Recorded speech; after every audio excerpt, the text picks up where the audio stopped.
Okay, so let's get started. So, couple announcements. There is a field trip to the MGHPCC data center tomorrow.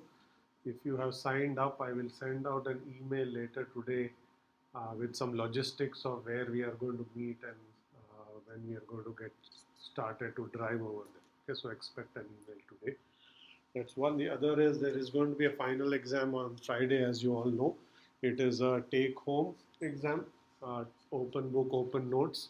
I will hand it out on Moodle, okay, on Monday, not Monday, Friday morning, okay, which is the time when our final exam is scheduled to be held. So you don't need to come to pick it up. I'll just hand it out on Moodle. You can go and take it from Moodle and then upload your solution. You do need to typeset your solution, or you can handwrite them, but you have to scan it in and upload a PDF. Okay, there are scanners available at CSEF if you need to go and scan anything. All right. Okay.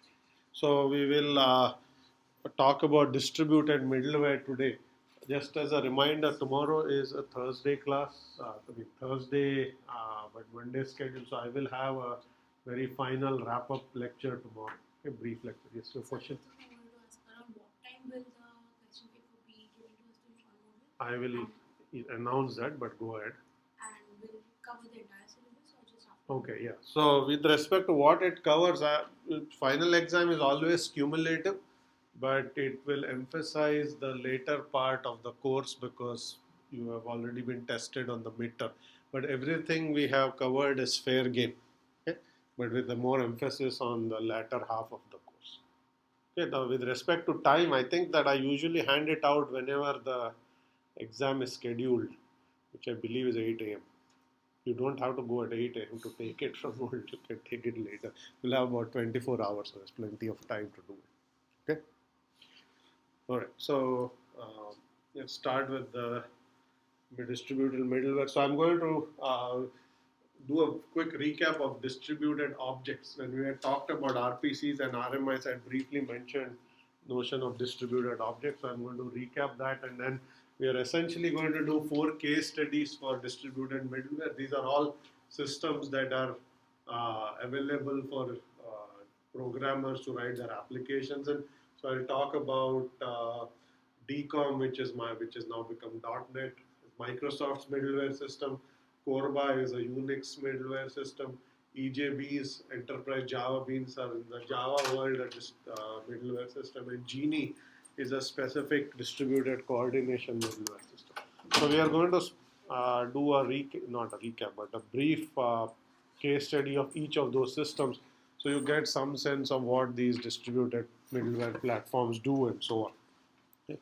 The interesting thing is most of them are object oriented. Okay, so if you remember this picture that I have put up a few times already in this class, so this is a typical client-server environment where the client is communicating with the server using RMIs, and the application is written as distributed objects. Okay, so it's object-oriented. Each object has a set of methods it exposes. It has some internal state or data. Okay, the methods are the ones that you can invoke remotely. So here is a server. That box there is a distributed object. The gray box is the state of the object, which are essentially internal private variables or data structures of the object. There are a set of methods this object is going to expose. Okay? Those methods can be invoked from the client, okay, using RMI. So that's the basic thing to keep in mind. You've seen this picture before. It's from an earlier chapter as well. So basically, distributed objects take this notion of RPCs and RMIs and essentially implement them in an object-oriented world. There are a few interesting additional aspects that you can expect in distributed objects. One is that the object state itself could be distributed on multiple machines. The object doesn't have to be necessarily residing on a single machine. What is shown in this picture here is this object is actually on one machine, but it need not be. The object state could be distributed. The object can also be replicated. There could be multiple versions of that object on multiple machines.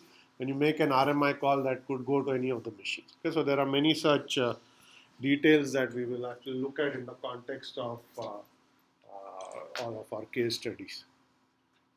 Okay. Here's a quick history of how all of these systems have evolved. Okay, so they all evolved out of this notion of RPCs and then making RPCs more object oriented, which led to this notion of RMIs and distributed objects. So, that's sort, think of the timeline as roughly the horizontal axis. So you have many years ago, many decades ago, this notion of RPCs came along. As I mentioned, Sun was one of the first operating systems. Sun OS was one of the first OS that implemented this notion of RPCs. Okay? That got standardized in many different ways. There was another platform that implemented this notion of RPC that was called DCE, Distributed Computing Environment. Okay? It was an early RPC-based middleware. It was not necessarily object-oriented, but an early RPC-based RPC and C++ based implementation middleware. Okay, from that evolved all of the systems that we are going to talk about today. In the Microsoft and Windows world, you had COM and DCOM, which is essentially their distributed middleware. In the Unix world, there was a competing framework called CORBA, okay, which we also would look at. Then there was essentially Java came along. Java introduced RMIs.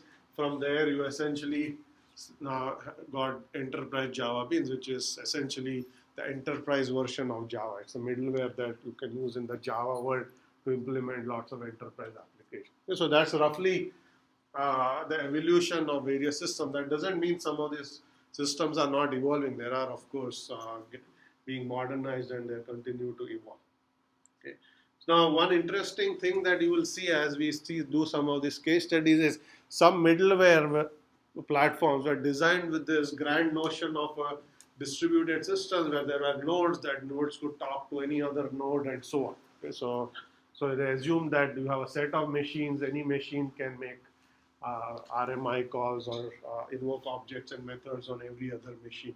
Okay, so that is how they assumed that the system was built. But in reality, most systems actually that were built look like this. They are simple client-server system. There's a client that was accessing a server. Okay, there wasn't this graph of nodes that were all interacting with one another. So what that also meant was if most of your interactions were built as client-server interactions, some of the functions that were designed in some of these middleware were not necessary.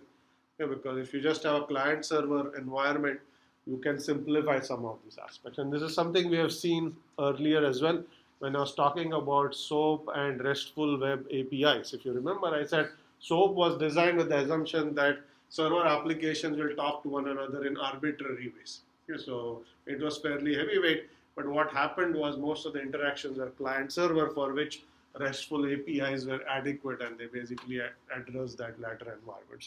So some middlewares are similarly stripped down the complexity by specifically targeting only client-server type environment, okay, but not all of them.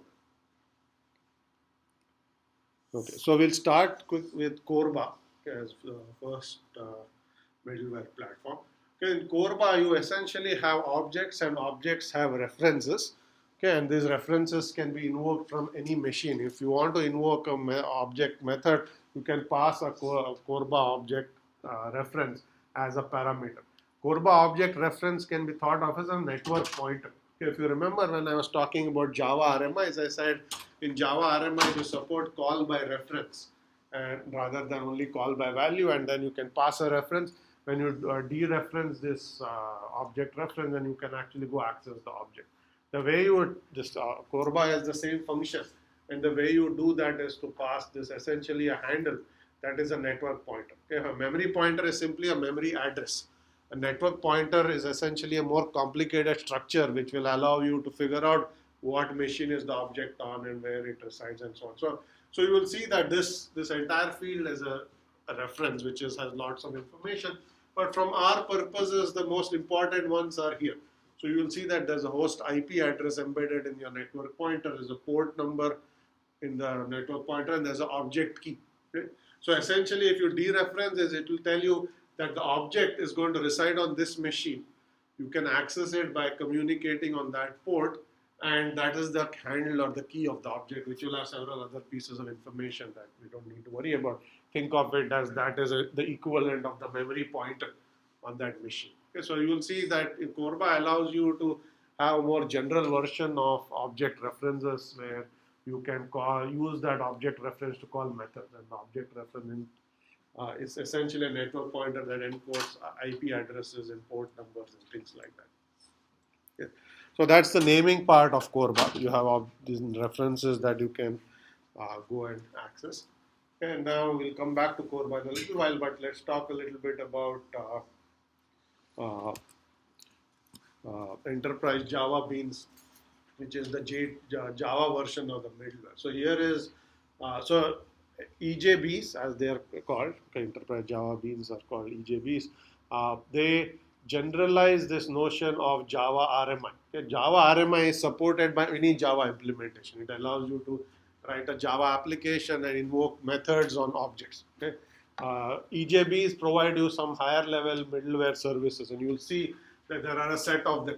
Okay, so you will see that there is JMS, which is Java messaging service. Okay, it allows you to send and receive persistent messages like message queuing. There is JDBC, which allows Java database connectivity. It allows you a set of APIs to access underlying databases.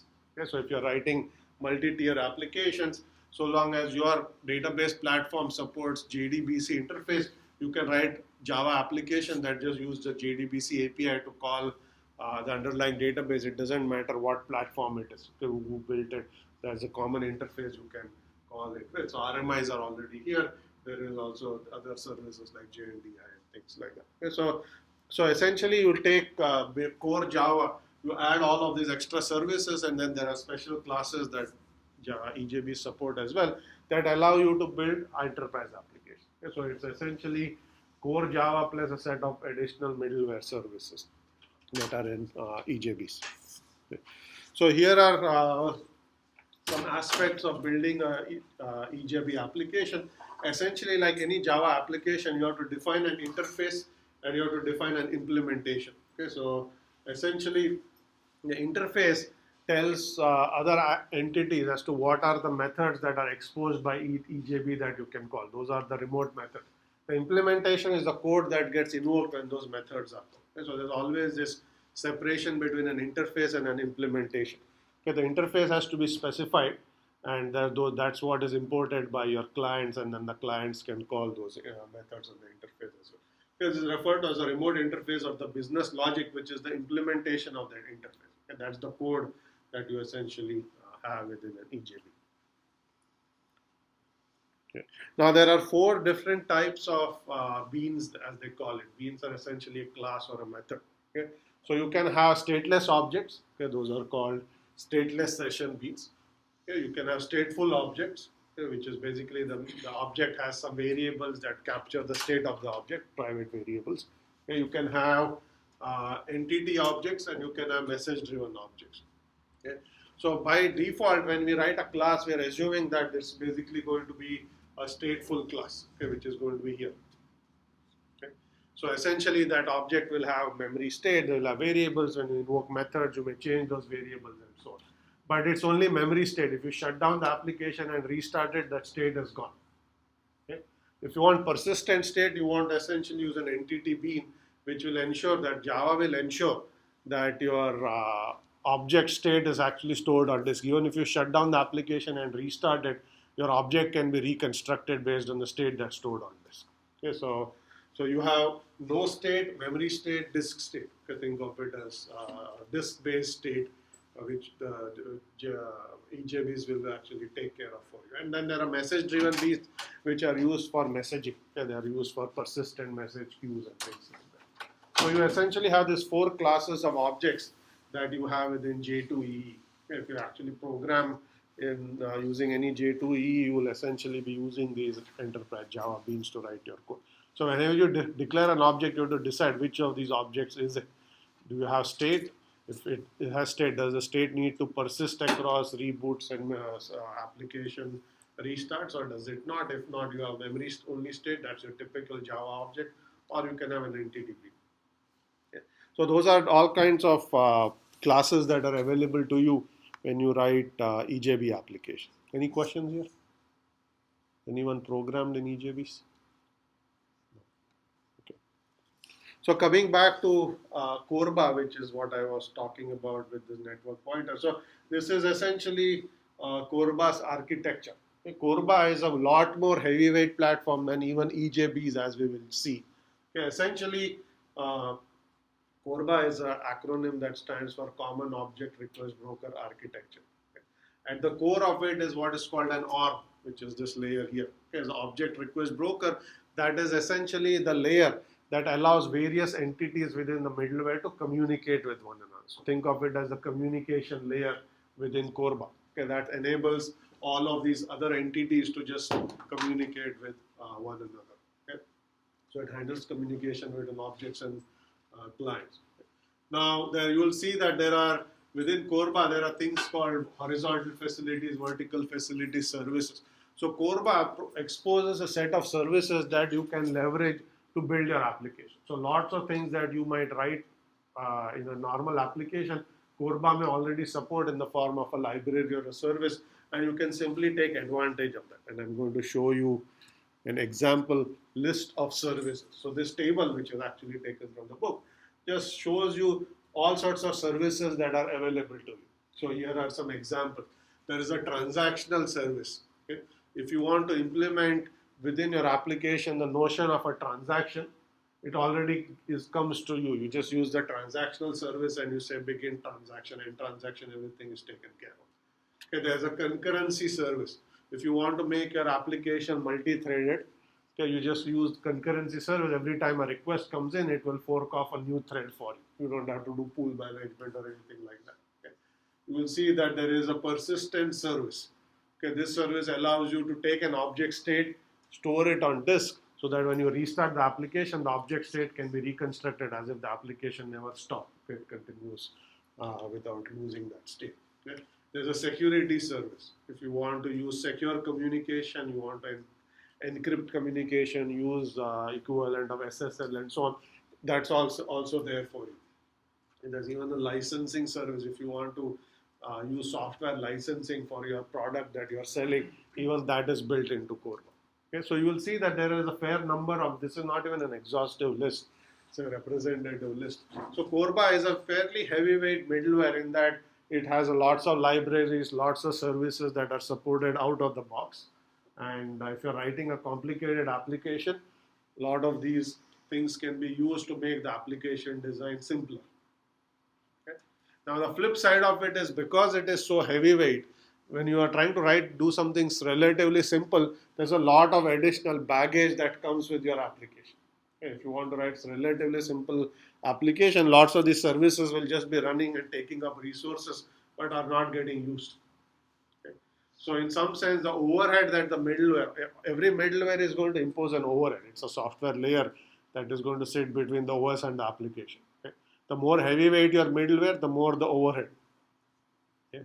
Corba is one of the more heavyweight middleware systems. So there's going to be a lot of overhead, and there's a big learning curve in order to use Corba to write your application. It's not as simple as picking up a new language. You have to understand what these services are, which ones make sense, how to use them within your code, and so on and so forth. Okay, so there's a lot of this overhead that comes along with Corba. Okay. So Corba was designed as an open standard. It was designed for the Unix world. There was a lot of work done in late 80s, early 90s on Corba, but it never really took off.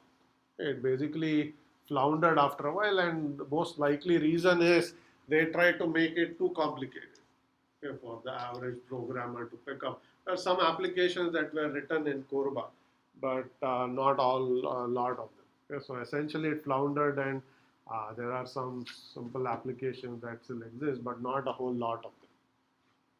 Okay. So that essentially tells you that you have to strike a balance. Okay, if you're writing a middleware, if you make it too simple, you're not providing enough value to the programmer. They would rather they have to write all of the extra code for their application. If you make it too complicated by providing lots of services, it becomes too heavyweight, as you will see. So striking that balance is important, because there are many such lessons learned where DCE was another of those middleware that didn't actually take off at all. It was a lot of work went in. Lots of companies like IBM put in a lot of resources to build these DCE based products. Never went anywhere. It's too complicated. Corba made a similar fit. There are very few systems that actually use Corba today. Okay? If you use Linux and you use the GNOME desktop, that is actually based on a stripped down version of Corba. It's about the only widely used application that actually based on Corba. But not a whole lot of them exist out there. Okay. Now, as far as the object model is concerned within Corba, that is pretty standard. That looks similar to a Java RMIs and things like that that we've already seen. So you'll see our standard client server architecture. You have this orb layer, okay, that's sitting between the applications or at the top. Okay, so this is the server side of the application, which is implemented as an object. This is the client side of the application. The orb is essentially the equivalent of whatever the stub does. Okay, so in the RPC and RMI, if you remember, there's application and there are stubs. Stubs take care of the communication. The same thing is true here. So you have a client orb, you have a server orb. There are some additional things here which take care of the usual binding and marshalling and demarshalling of arguments. All of that is essentially going to be the same thing here. Okay. So the object model is not unlike what you will see in the Java world or any other standard object-oriented language. You still have an interface definition language or an IDL that you will use to define the set of methods that are exposed by the object. You will use an IDL compiler, just as I had shown you an RPC gen, if you remember a long time ago. You write a interface definition language, you use RPC gen. RPC gen constructs a stub code. Same is true here. You will use an IDL compiler. Okay, it will generate some stub code that you are going to use to link to the client and the server. Okay, all of those concepts are no different, because at the end of the world, end of the day, the world is not ending. So end of the day, it's the same same concept, okay, as any object-oriented system. Okay. Now there are some additional interesting things that Corba supports, and when we did RPCs, we had encountered some of these. Okay, so for example, Corba will support by default a synchronous RPC mechanism, okay, or RMI mechanism. There is also a one-way RPC that is supported. If you remember, when we talked about synchronous and asynchronous, I said you can have one-way, deferred synchronous, asynchronous RPC. Many of those models are actually supported in Corba. Okay, so you can say, I want to make a call, it's synchronous, which means it's a blocking call. You'll make an RMI call, you'll wait for the reply. Okay, it will block, we'll wait for the reply. Once the reply comes back, the failure semantics are that your code has executed at most once on the server. So it's at most once semantics. You can say do a one-way RPC. Send off the RPC, non-blocking, don't wait for the reply. Okay? So that is going to be best effort delivery. There's no acknowledgement coming back. So you don't know if the message made it to the server, whether it executed, none of that is known. So it's best effort. Okay? You can do deferred synchronous. You basically make a call, okay, and then you continue execution. The server receives the call, okay, and then once the reply is ready, it's going to make a reverse RPC call. That's a deferred synchronous. Okay? That is going to be given an at most once execution semantics. So many of these concepts that we had looked at in chapter 3 a long time ago, they are actually implemented in Corba. So when you say I want to make a call, you can specify which of these semantics to use for your application, whichever one makes sense. Okay. Now the most interesting part of Corba, which we have not encountered so far, is this notion of an event channel, okay, which is used to implement pub sub or publish subscribe application. This is something we haven't actually encountered before, and that is not directly related to RMIs and object-oriented world, but it does support this notion of an event channel, okay, which is publish subscribe. So what happens in a publish subscribe application is you have two kinds of entities. Your publishers that create data, okay, and your subscribers that consume data. Okay, so here you have suppliers, which are your publishers, and then you have your consumers on this side. And then what is going to happen is the suppliers are going to generate data and they're going to hand it over to this middleware layer, which we'll call an event channel. Okay? Now it's the job of the event channel to figure out when each data item is published by any of the publishers, which clients to deliver it to. Okay? And this can be done using any number of mechanisms. Clients or consumers can subscribe to certain type of events. You can say, hand me every data that gets published. Hand me any data that matches these attributes. Okay? You can say, I only care about data updates of certain types, and you can specify an attribute. So those are referred to as subscription. So you subscribe to certain types of data items. Okay, the event channel is going to keep track of what type of data items each consumer has subscribed to. Okay. Whenever a supplier is going to create a data item, it will look at the subscription list and forward that to the appropriate entity. It is very similar to you subscribe to certain mailing lists, right? So then the mail server is going to keep track of here are the various mailing lists. Here are the users who are subscribed to them. Whenever a mail gets sent to the mailing list, it gets forwarded to everyone who subscribed to that list. The same kind of concept, but in a publish subscribe world. So these kinds of systems are called pub/sub or publish subscribe system. They are widely used. This concept of pub/sub is widely used in distributed applications. We haven't actually encountered it so far, but it's a very common way of writing applications using a pub/sub model where the events or data items that gets generated, they go into the event channel. The event channel will then deliver them. Now, having said that, Corba supports two kinds of event channels: push-based and pull-based. So here, what is shown is a push-push model, where the publisher is pushing data to the event channel. Event channel is pushing data to the consumer. Okay, so it's all push. Okay, you can have other models as well. Okay, here is a pure pull model. Okay, so here the event channel keeps polling the publisher. Do you have any new data item? Okay, so you're just pulling from the publisher. Every so often the event channel is going to, event channel is an entity. It keeps asking the publisher saying, do you have any new data or any new event to publish? Okay, so it will pull and then it will queue them here. And now consumers also poll the event channel saying, here are my subscription. Do you have any new data for any of my subscribed event types or data types? Okay, so this is a pure pull model. Okay, you can mix and match. You can have push on one side and pull on the other, and vice versa. So you can go pure push, pure pull, or some mix of the two. Okay, is that clear? Any questions about events and event notifications? Okay, so this is an interesting thing that Corba put out, which has actually become popular. Although people may not use Corba as much, this notion of publish subscribe as a way to write distributed application has lived on. Okay, many applications that you encounter today use it. Okay, so you can think of things like stock ticker applications, and you may have a weather app, for example. Okay, you say I am interested in weather for maybe Amherst and maybe two of your other favorites. That those apps are using a publish subscribe paradigm.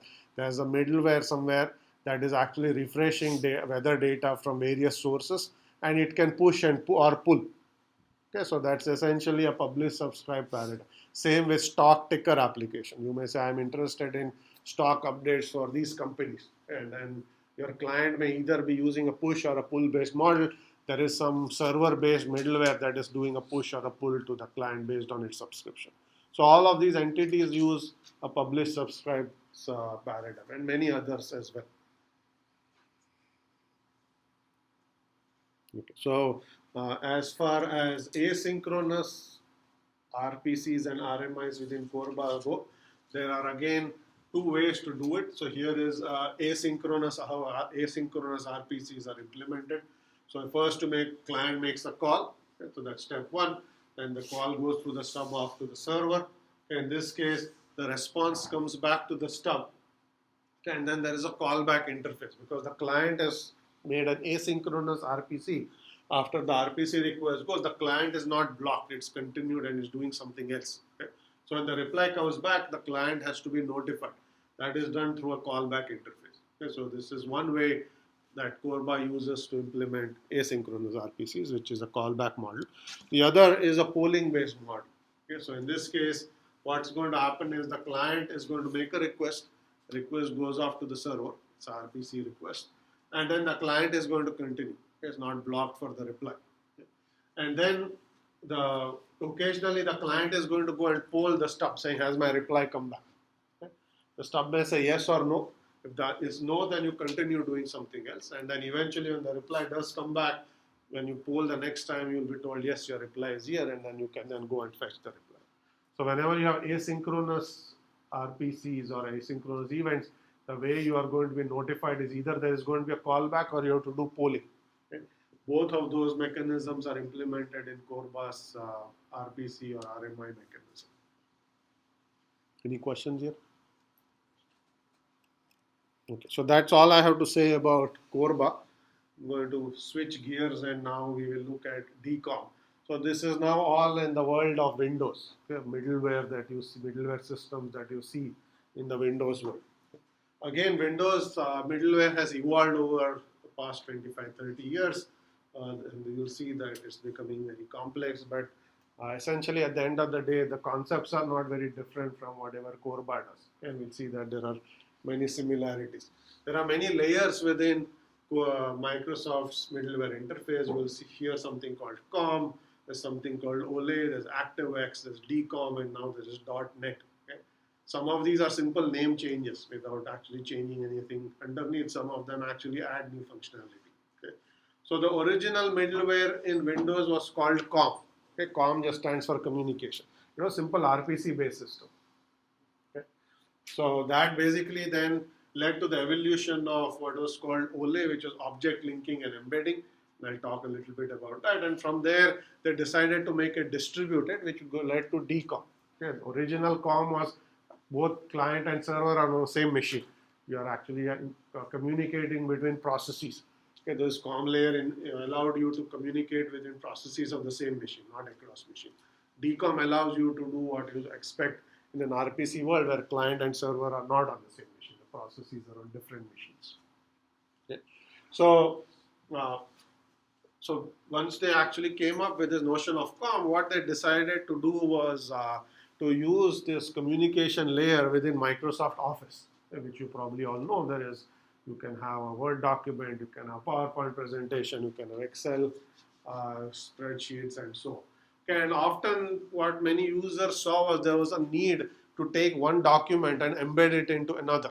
Okay, so you can make a chart in Excel, and then you want to put that into PowerPoint. Okay, one way is you export data from Excel and then essentially you make an image and then you import the image. Another way that Microsoft allows you to do is you can actually import the entire spreadsheet into PowerPoint and just display the chart that the spreadsheet actually relies on. Okay. And the way this was done was through what is called object linking and embedding, which is OLE. Okay, that's the acronym. And you'll see there's something called document linking there, which allows you to incorporate one document to be incorporated in another document. So what then happens is if PowerPoint is running and it has to render the Excel spreadsheet, it is internally going to make RPC calls to the Excel library. And Excel is going to say this is how it should be rendered. So you don't actually have to import Excel code, you're simply using RPC calls. Word can do the same thing. Okay, so basically all of these Microsoft Office products had the ability to communicate with other products within the suite. And that allowed you to import one document into another. And using one application, you can now view documents that were created in another program. So such as you can have PowerPoint is rendering an Excel spreadsheet within PowerPoint slides, or Word having a graph that was drawn in Microsoft PowerPoint and things like that. Okay. So that was the reason they actually came up with this whole notion of OLE. Okay. When internet became popular, they came up with this notion of ActiveX, which was implemented in Internet Explorer. This allowed them to basically take objects and call them from a browser. So this basically took some of their middleware and extended to the web world. Okay, which is today you may still see ActiveX controls within IE type applications. So these allow you to make more interactive applications within using browser as the front end rather than building an entire GUI. You're using the web to make the GUI, and the application sits behind, and then you use ActiveX to communicate with it. Okay. So this is what I just mentioned. So essentially you had COM, from COM came OLE, and OLE came ActiveX, and DCOM is what all of this evolved to, which allowed you to do all of that across machines. Okay. This essentially allowed the client and the server or objects to reside on different machines. Okay. Today all of this is called .NET. Okay. You have the .NET is more than just DCOM because it has the ability for language independence. Objects can be written, clients and servers can be written in different languages, and they can still communicate with one another. Don't need to write it in the same language, for example. Okay? But concepts are not very different. Okay? So now if you look at the client and the server, you'll see that the picture is not very different from any RPG system or even the Corba system. Okay? You have the client, okay, which is this machine, and that's the client application. With the server, which is written as an object. Server has some state, it has some methods. Okay, and then you essentially have the COM layer, which is going to implement all the RPC calls, and then you have the stubs at the client side and the server side. When the client makes a request, it goes on the network. Okay, it comes at the server stub. Server stub invokes the right method within the object, and the method executes, and then essentially a reply is sent back. Okay. So that essentially is how any RPC system works, and so does DCOM. It uses the same concepts. And there are even similar entities within this middleware that map onto the same kinds of entities within Corba. So there's a type library, which I don't think is shown here, okay, which is essentially the Corba interface library. Okay, so this is the set of methods that are exposed by any object. Okay, that's in the type library. Okay, there is a service control manager, which you do see here, SCM. Okay, that's essentially the implementation repository. Okay, the code for objects is registered in the service control manager. The client starts up and invokes an object. The object can be loaded from the SCM, and a new process can be started. Okay, for example, so you can do this on the fly, should you wish to do it that way, instead of the server running all the time. So some of these concepts are very similar across platforms. The terminology is different, but they do essentially the same thing. There's an interface, there's an implementation. Interface is what you have to expose and then also register with any naming service. Okay? The implementation is going to reside on the server when the client talks to the naming service and then calls the server. Okay? Server implementation. Same concept is true here. So just as within EJBs, there's notion of an entity being which is persistent. Even in the DCOM world, you have persistent objects. They're called Monikers. Okay? This essentially allows you to take the memory state of an object and store it on disk so that the object can be recreated at a later time. Okay? This means essentially if you shut down your application and restart it, the object state is not gone. It's not lost. You can recapture it from disk. Okay? So the middleware, it will do this transparently for the application. The application doesn't have to do anything. You can essentially say, I want this object to be persistent. And then the middleware is going to take care of it for you. In Java, you can do this using serialize and deserialize, for example. Right? The same concept is true here. And the term that they use is called a moniker. You'll see that you can have an object moniker, which makes the object persistent. You can have file monikers and so on. Okay? So there are, I believe, so you will see that there are different kinds of entities that you can persist on disk. You can take a file and persist on disk that the file system automatically gives for you. You can take a class and persist it on disk. You can take a composite class, which is a set of other classes. You can essentially persist a composite class. You can persist pointers using this notion of a moniker. Okay, basically what that all does is you can take the state, which is typically stored in memory, and the middleware will keep a copy of that state on disk for you and load it transparently. You don't actually have to do anything. It will just appear that the state is never lost across reboots and whatnot. Okay. Same thing what was there in EJBs. Corba has the same concept, and so does DCOM. Any questions on this? Okay. So what I'm going to talk about next is a very different kind of middleware. Okay, so the first three case studies were simply building on concepts we already looked at, okay, which are you have RPCs, you have RMIs. Let's build a layer using fundamentally an RPC or an RMI construct and let users build higher level applications. Okay.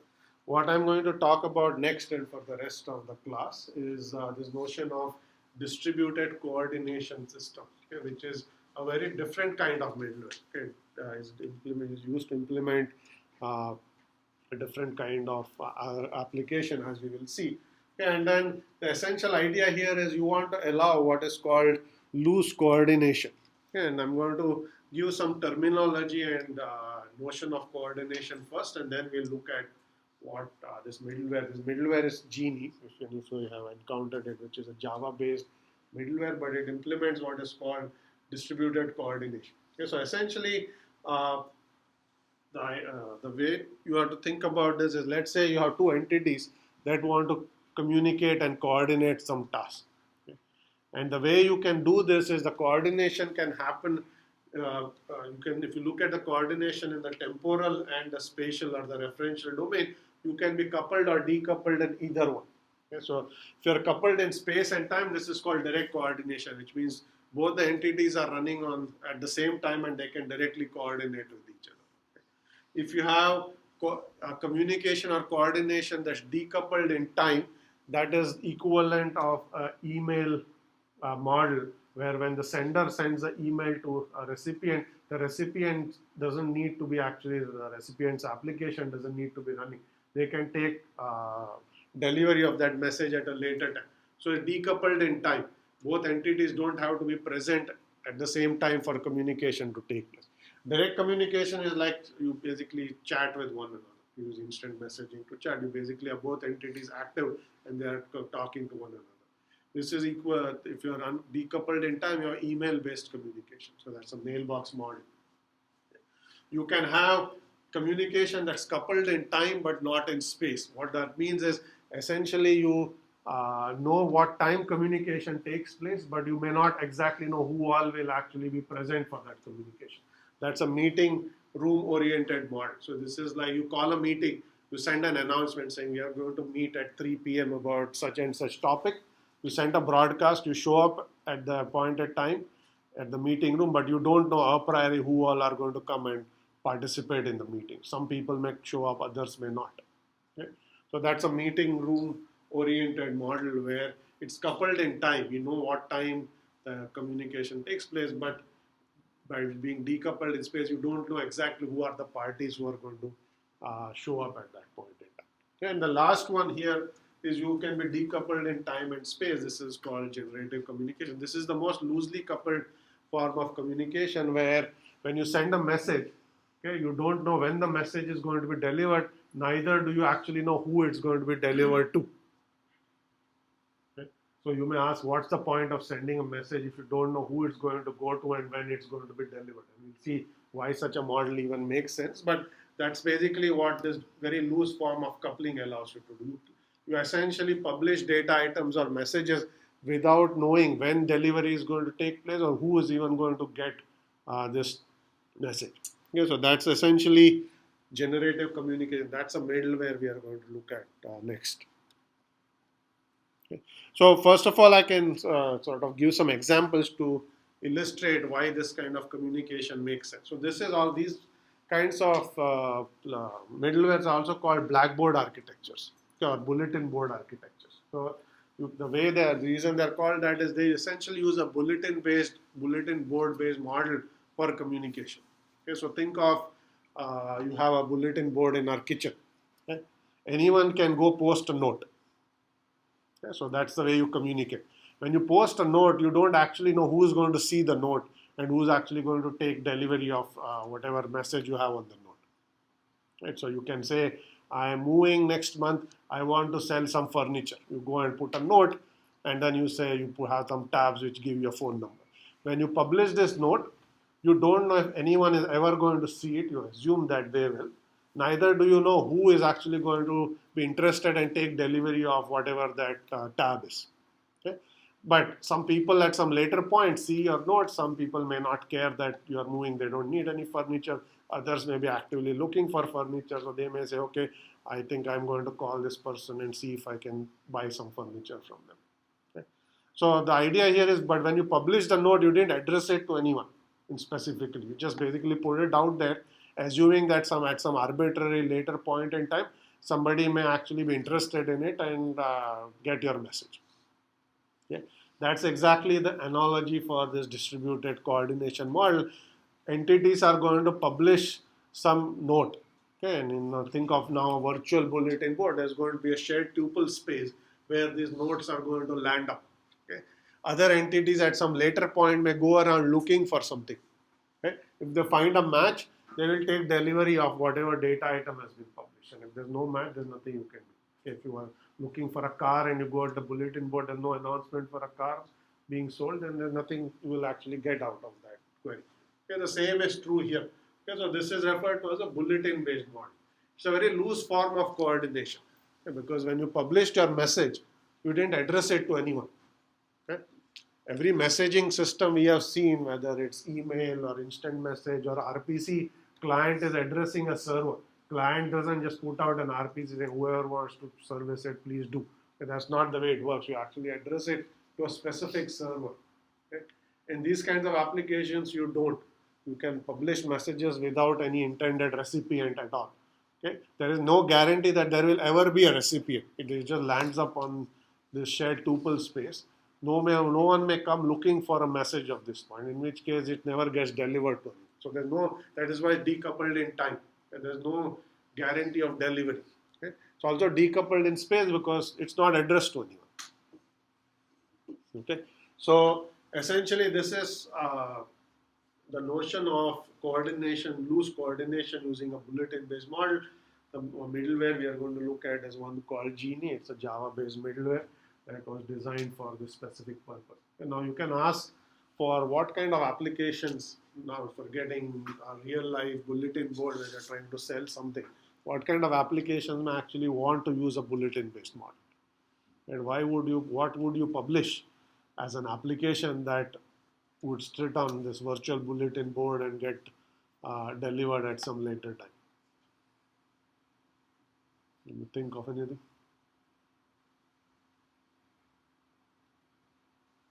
Yes. Maybe a software update.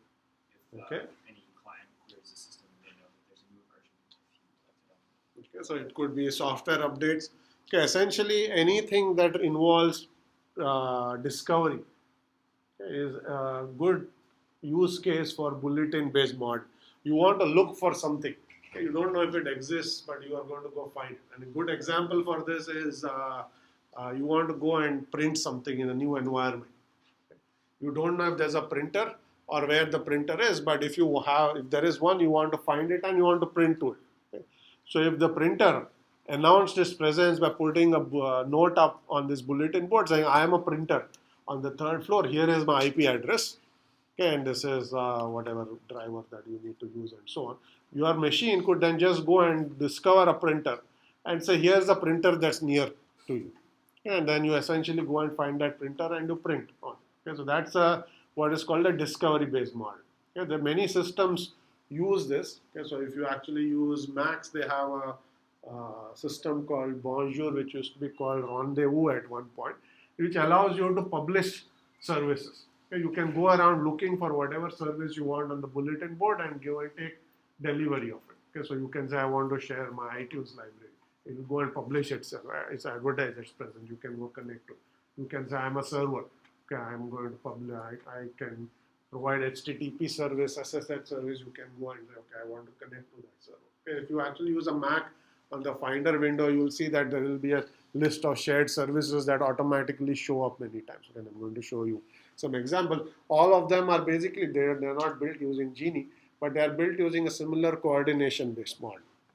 Okay, so I'm going to see if I can show something which makes this a little more. Okay, so here are,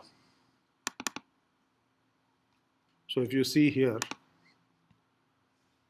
okay, so if I go into my Finder, it will just show a list of machines that have just advertised their presence on the network. Okay, so then my machine is gone and figured out here are machines, and then you can actually go and see what services they provide and so on. Okay, I'm going to show you another, a little better example.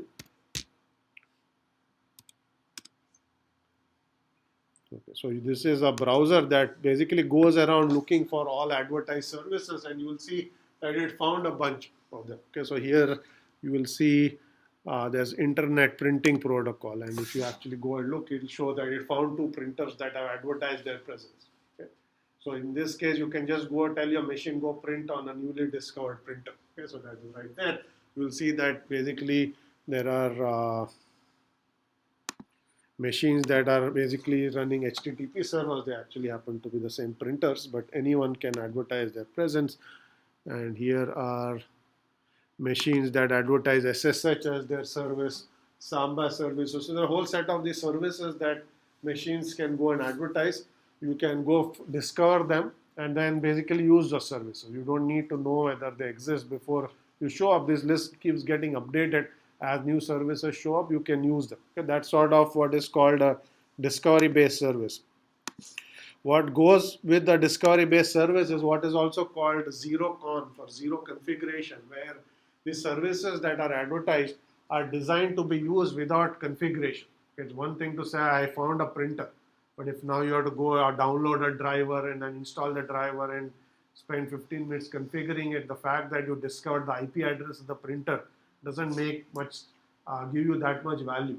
Okay, what you want is you discovered the printer, you should just go say print, and as part of the discovery, the configuration is also done automatically. Your machine should figure out what type of printer it is. It should be able to configure itself based on whatever it has discovered and set it up for you. Okay, so with many of these discovery-based services also come this zero con.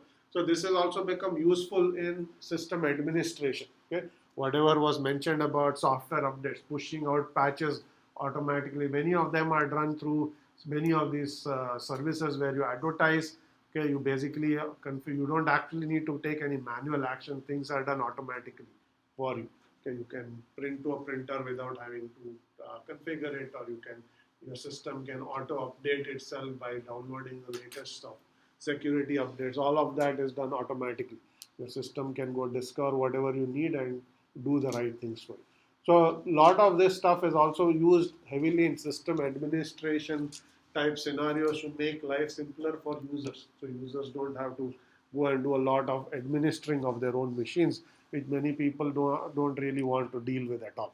So you want to just get your work done and not sit and go and do a lot of configuration of your machine. So with that background, I'm going to talk a little bit about Jini. Jini also uses a publish-subscribe model, okay, in some sense. So essentially what you see here is the middleware that is our shared bulletin board, which is called a tuple space. It's like a shared database. A set of tuples is in the database. Publishers can go and publish whatever notes, or like this is the equivalent of going and saying, here's a new announcement. Okay? You want to sell furniture, I'm a new printer, whatever that is going to be there. Subscribers can actively make queries saying, is there a printer nearby? Okay?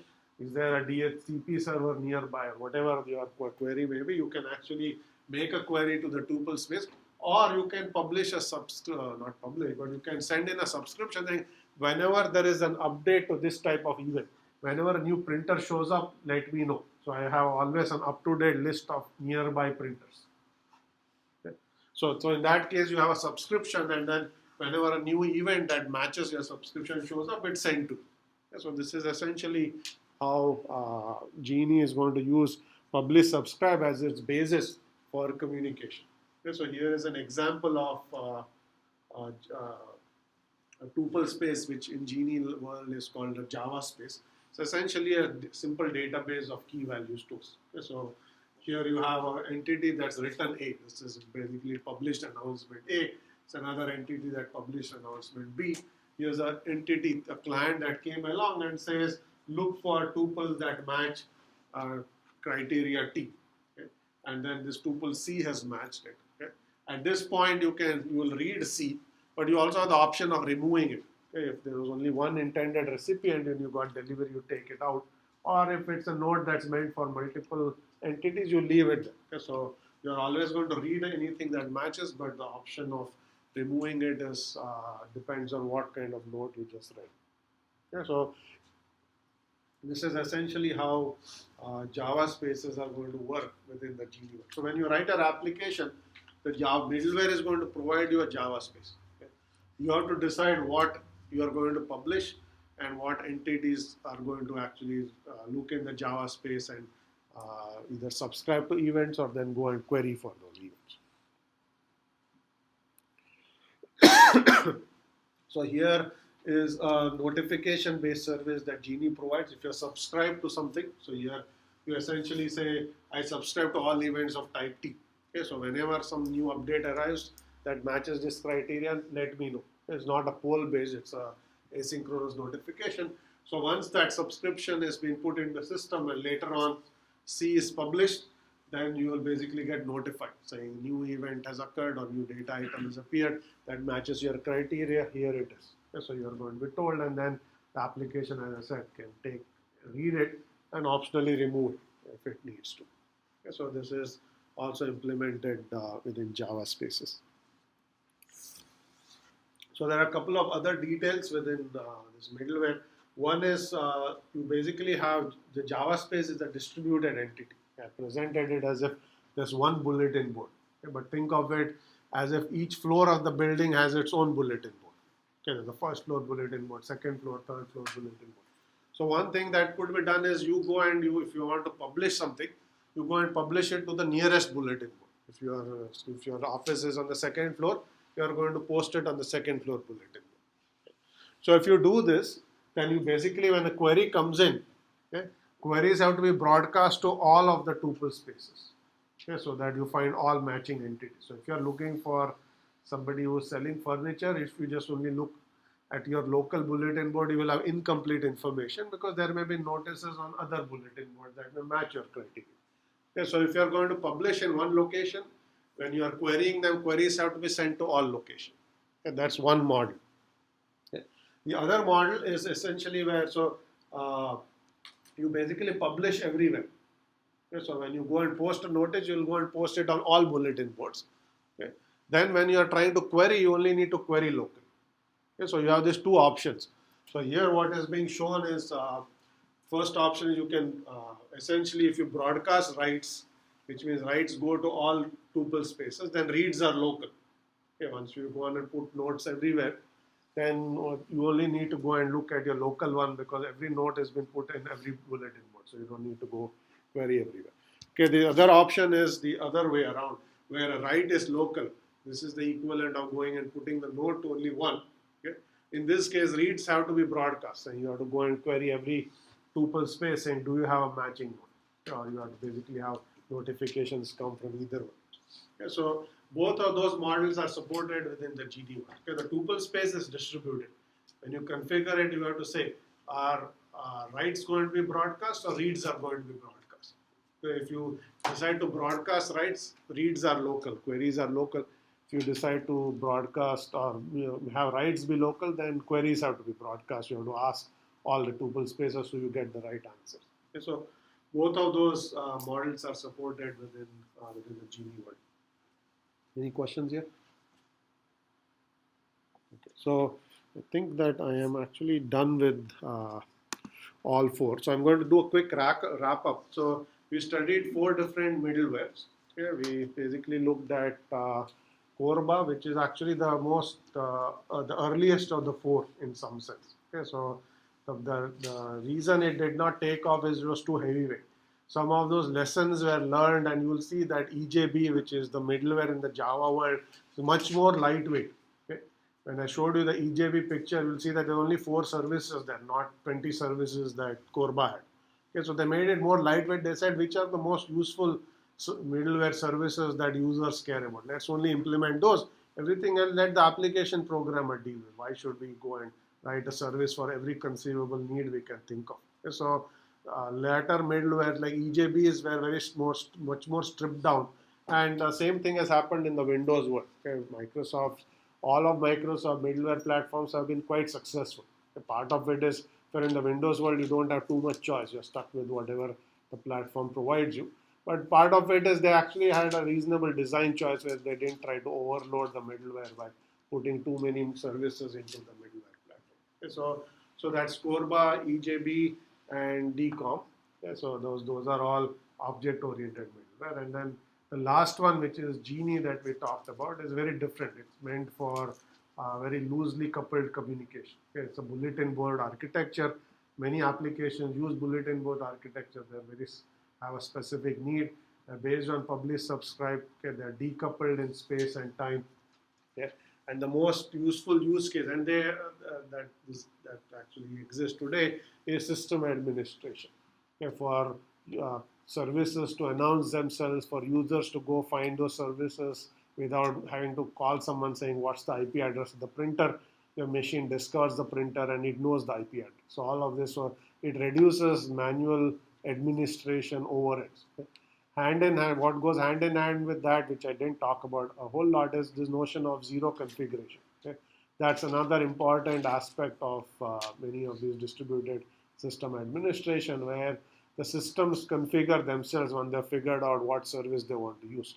You don't have to go and change config files and reboot the system. None of that has to be done. System will do it for you. So that's a very important use case for most of these bulletin-based architectures. I should mention that although Jini was the one that proposed some of these ideas, it never actually took off. Okay. This is because Jini was specifically, although it was a bulletin-based architecture, it was not designed for system administration purpose. It was designed for embedded platforms. Okay. So they thought that, and the use case that I had actually put up here, which I didn't actually talk about much, they thought that soon everything will be intelligent. Your toaster will be intelligent.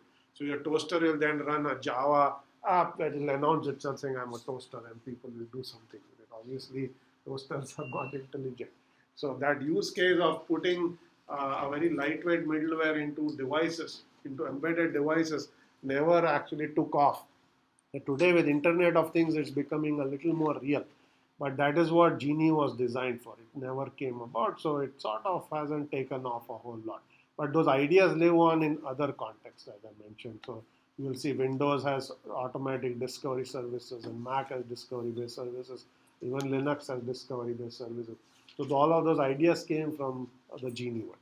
Okay, so with that, I'm going to end early because we have to spend a little time on course evaluation. So you can fill out these forms and hand it back. I need a volunteer to administer this. Anyone want to volunteer? Okay, you want to? Okay. So here are the pencils. You know what to do? No. So I can't be in the room when this happens. So please fill this out. On the back side, you can fill comments. Anything you thought that was useful, not good, can be improved. I would appreciate getting your comments so we can incorporate that into next year's version. That doesn't help for you this time, but it's helpful to me for improving the course next time. Okay, so for those of you who trickled in late, exam is on Friday. I will hand it out on Moodle. Okay, on Friday morning you will have at least 24 hours to finish. It is due back via Moodle on Saturday, which also means that you have to type up your solutions or handwrite it and scan it in. Okay, I'm not going to ask you to come and hand me a hard copy of your exam. So it will be just handed out electronically and handed back electronically.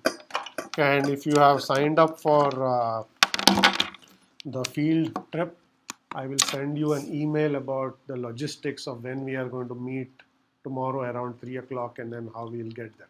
Okay, so watch out for an email for that. What will be the exact time when the exam will be uploaded? I will send an email tomorrow. As I said, it will be around 8 a.m., which is when the final. Basically, I give it out whenever the final exam is scheduled. I believe it was scheduled at 8 or some an early hour. Okay.